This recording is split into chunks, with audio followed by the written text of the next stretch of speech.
Hey everybody, welcome back to the channel. My name is Jerry and this is Undead Design. In this episode I'm going to install a race battery in the G35 and give you my review.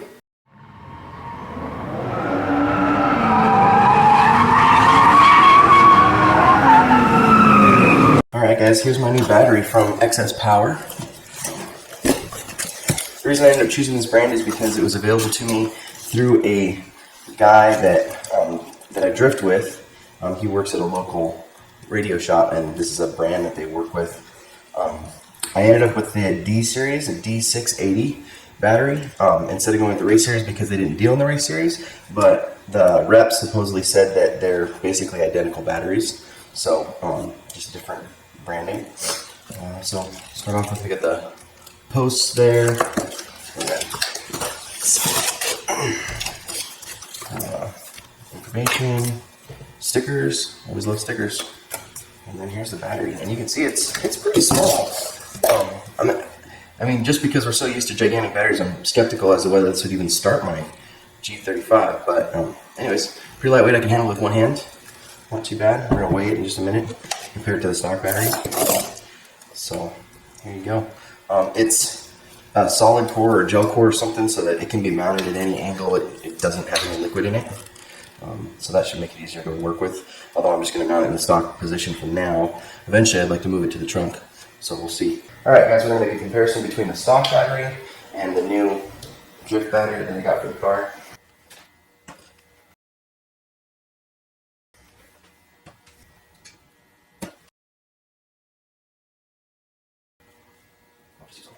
Alright, so you can see this is the battery compartment here. I've already taken the cover off. This is the battery. Obviously it's a lot bit smaller than the stock battery. So what I'm thinking for a battery mount is I'm thinking about putting a nutsert there that I can thread into, and then creating a bracket that'll go over the top of the battery and then hook into the factory location at the bottom. And I have to stretch these cables out just a little bit to get it to reach the battery in the new position, but I think that that's probably going to work.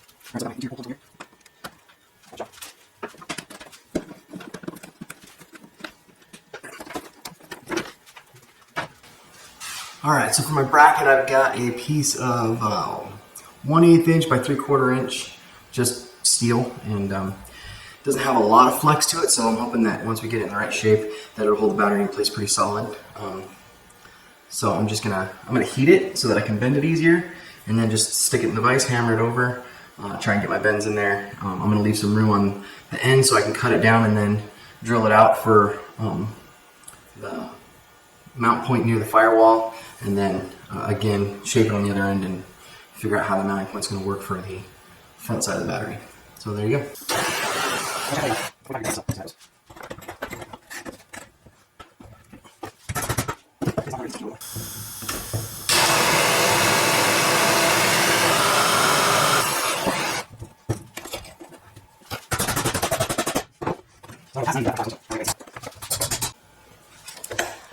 Alright, I've got hockey tonight. I'm going to leave it in about 10 minutes, so I guess I'm just going to leave this in the middle of the project and come back and pick it up on another day.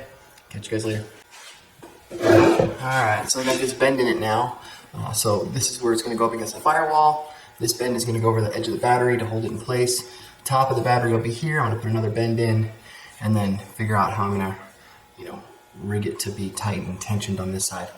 And so I need to cut this so I can actually get it into its spot and start measuring and making it more accurate. So just got to get some of that excess material out of my way. That's the next thing.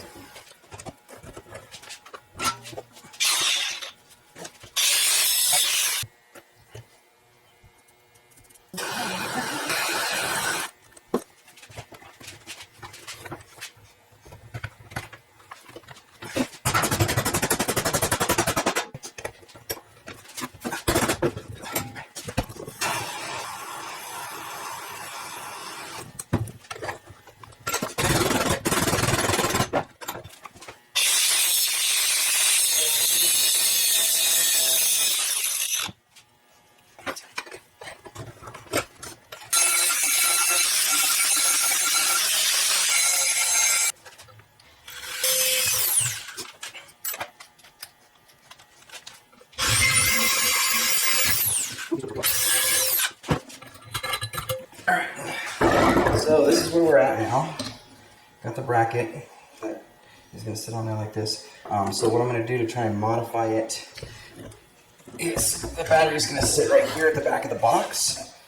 So I think what I'm going to do is put this here like this, and then I'm going to drill here.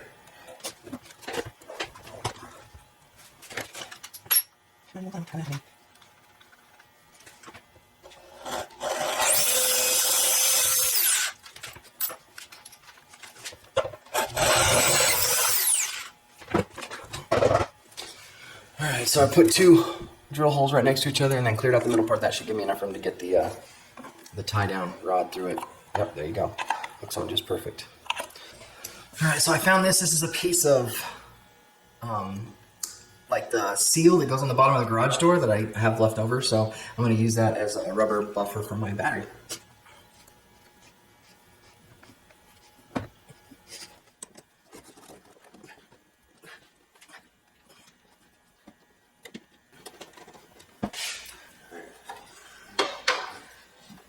So this ground is just a little bit out of reach of the negative terminal on the battery, so I'm just going to flop it around so it points in the direction. Alright, so there it is. I got to sand it, make sure it has good contacts.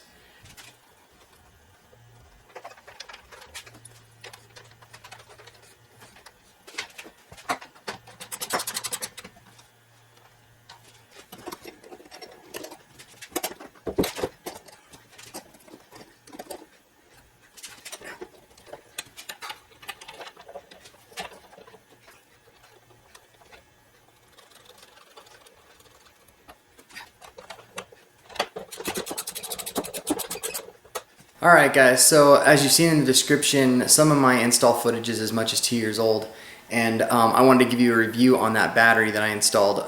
It worked fine, like as far as starting the engine and everything. I replaced it because during the winter time here in South Dakota, the original battery died. Then I put that battery in, the lightweight battery, and ran that for the summer. And then in the following winter, because I didn't take it off and put it on a trickle charger, and I don't use my drift car during the winter because of the snow, that battery died. And then charging it to start it in the spring for the next drift season, and then having to recharge it, it just stopped holding a charge. And then when I went to the company to try and get it replaced, they said that they don't deal with batteries that have swollen or have been charged improperly. Apparently I didn't use the right charger, so they weren't really willing to work with me. But I wanted you guys to see, you guys can kind of see the ripples here. It has swollen. It's all swollen on the top here and on the front. And so this battery is toast, and basically I did all that work for nothing because I just put a stock size battery back into the car. Yeah, so, and their customer service was not helpful in any way, shape, or form. They didn't want to work with me at all. So I would skip on this brand if it were up to me to do it again, but that's all on you to make that decision for yourself. So anyways, that's the update on the battery, my review. Okay, so the God thought of the day. As we have been looking at batteries and installing them and reviewing them, that sort of thing, it makes me think about the question, where does your power come from? So there's this awesome passage in 2 Corinthians chapter 12 where Paul is calling out to the Lord, and he's praying that God would deliver him from what he calls a thorn in his flesh. And there's lots of speculation about what that might be, but it's something that's bothered him, and it's some kind of weakness or failure or something that's going on in his life. And he asks God to take it away, and Jesus answers him and says, "My grace is sufficient for you. My power is made perfect in weakness." And so it makes us realize that God's power in us is more powerful than what we could accomplish in ourselves. We're only as strong as all of our weaknesses and our failures. But in those weaknesses and in those failures, God's power can be seen in us when we are living for Him.